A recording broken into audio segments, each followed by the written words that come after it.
We're standing right now on a 12,000 square foot former tennis court that we've upcycled into a great growing space using technology and innovation between our greenhouse that houses our aeroponic farm, our new shipping container that will be converted into grow rooms to grow microgreens and mushrooms, and then our community garden where 30 beds are here for the community.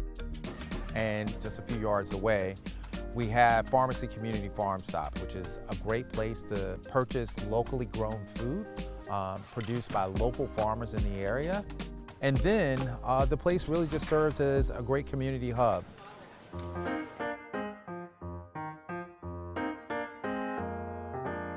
This is the Crawford Road community. This is a part of south side of Rock Hill, which is mainly just brown and black people. There's several convenience stores right here within walking distance, but not a grocery store. And so with that, you get food that's not of quality, or you're having to pay enormous prices for a banana. That's what you have to deal with in marginalized communities where nutrition is on the back burner. This is a food desert. We prefer to use the term food apartheid because we feel like deserts are naturally created, apartheids are based upon systems. Policies like redlining have really affected this community decades later. And so Crystal and I founded Victory Gardens International to really try to tackle a need of better access to good food in communities that basically just don't have that option. Our goal is to spearhead community redevelopment through urban farming, food production, food access, and job creation in historically marginalized communities. And so what we've done here on the south side of Rock Hill is really give an opportunity for folks to be able to have food sovereignty, but at the same time, upward mobility. And so through programs like our community garden, our Food Fit and Food Fit Junior program that teaches people how to cook with live and healthy foods. Our workforce development program that works with our youth, but also works with those individuals who are being faced with being unhoused, with teaching new skill sets as well. And hopefully it will inspire the next generation of farmers and agribusiness owners. When we tell people we have a farm, I think what they're thinking of is the traditional farm. But when we can show them that we're producing the equivalence of about 4.5, 5 acres out of just this space, I think that kind of blows people's mind because we're using more innovative techniques. In South Carolina, in all honesty, like the rest of the country, the average age of the farmer is upper 50s. So we need to find a way to be able to get more young people involved in farming. And I think Victory Gardens is really taking the initiative to do that. I never thought of farming as an option for myself because just like everybody else around me, I had been convinced that farming and slavery were one and the same. There is about 10 gallons in here, and it's like a little tube in the middle, and it shoots all the way to the top. Innovation Gardens is a hydroponic farm, and the whole purpose of this is to innovate farming and to bring it into the new generation, mix it with technology, and get people who are in the same age range as me interested in actually preserving our food. This bed that I'm watering here, I have ginger growing, the agri-hood, agriculture, urban farmers, we're all of that. We don't have to have acres and acres to garden and farm on.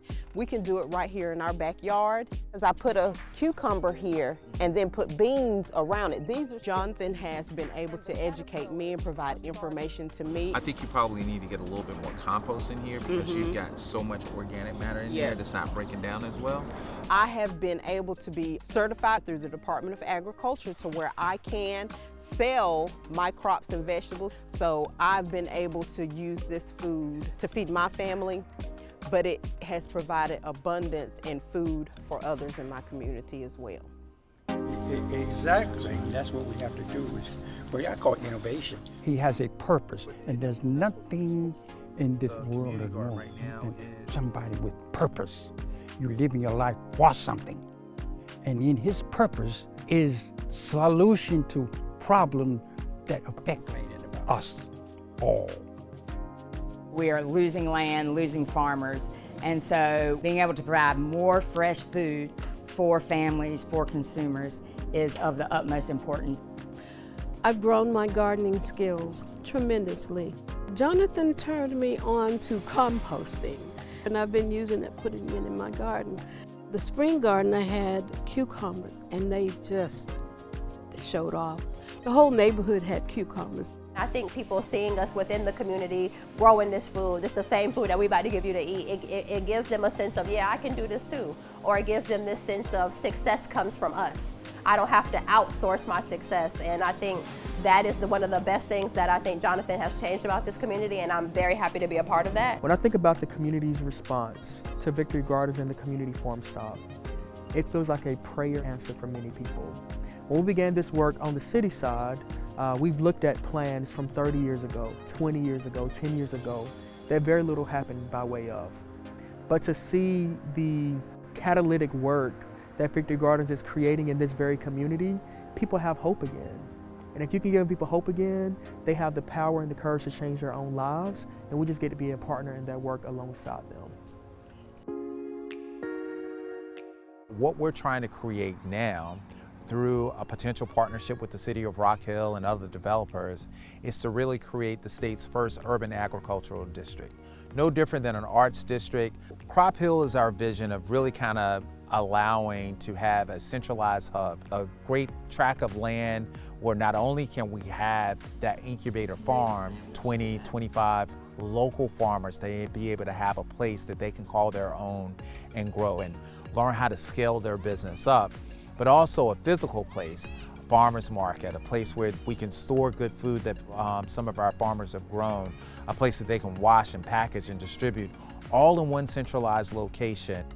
You want to see more farmers, specifically farmers of color, come into this market space. There's not always a lot of resources and education around being able to help them do that. And so that's what we're really excited about Victory Gardens, and the space that they're trying to fill is really to be that educational partner to help other people learn how to do this work. Farming can be really lonely and it can be really isolating, and so having organizations that can help people get into the industry and then help them stay in the industry is really important. By far the biggest barrier in farming in the state, and I would say probably across the country, is having the capital to get started, and maybe it's not even to get started, but to even stay in business. So Victory Gardens is making a huge difference, and then they're also lifting up the black farmer. The work that is happening by way of Victory Gardens is a true example of what true collaboration can look like, and how doing that together leads to maximizing our collective impact as a community. We're solving so many different issues by working this way because we're addressing the issue of food accessibility. We're building upward mobility because we're giving people an opportunity to either own their own business or to have a job. We're also distribution, so now we're distributing outside, and so people see this as an economic industry for this community. It's like an old mill town. That's what they were known for, but now the south side of Rock Hill gets to be known for being food producers. This Agri-Hood program is not something that we created. There have been great examples of this around the country, but to do it in what was considered a historically marginalized community is something a bit rare. None of what we do would be possible here at Victory Gardens without the support of our funders. Without them, there would not be Victory Gardens, and we're still needing support. We will always need support. We've been able to do this thus far through some great grants and things of that nature, but now we really need corporate, private donations to really help us take this to the next level. And so we encourage anyone that if you're interested in getting involved with us, we'd love the opportunity to work alongside with you and really give back to this community and find other ways and strategizing with other corporations to figure out how we can do this in other communities and grow this together and make this bigger than we could have ever thought of.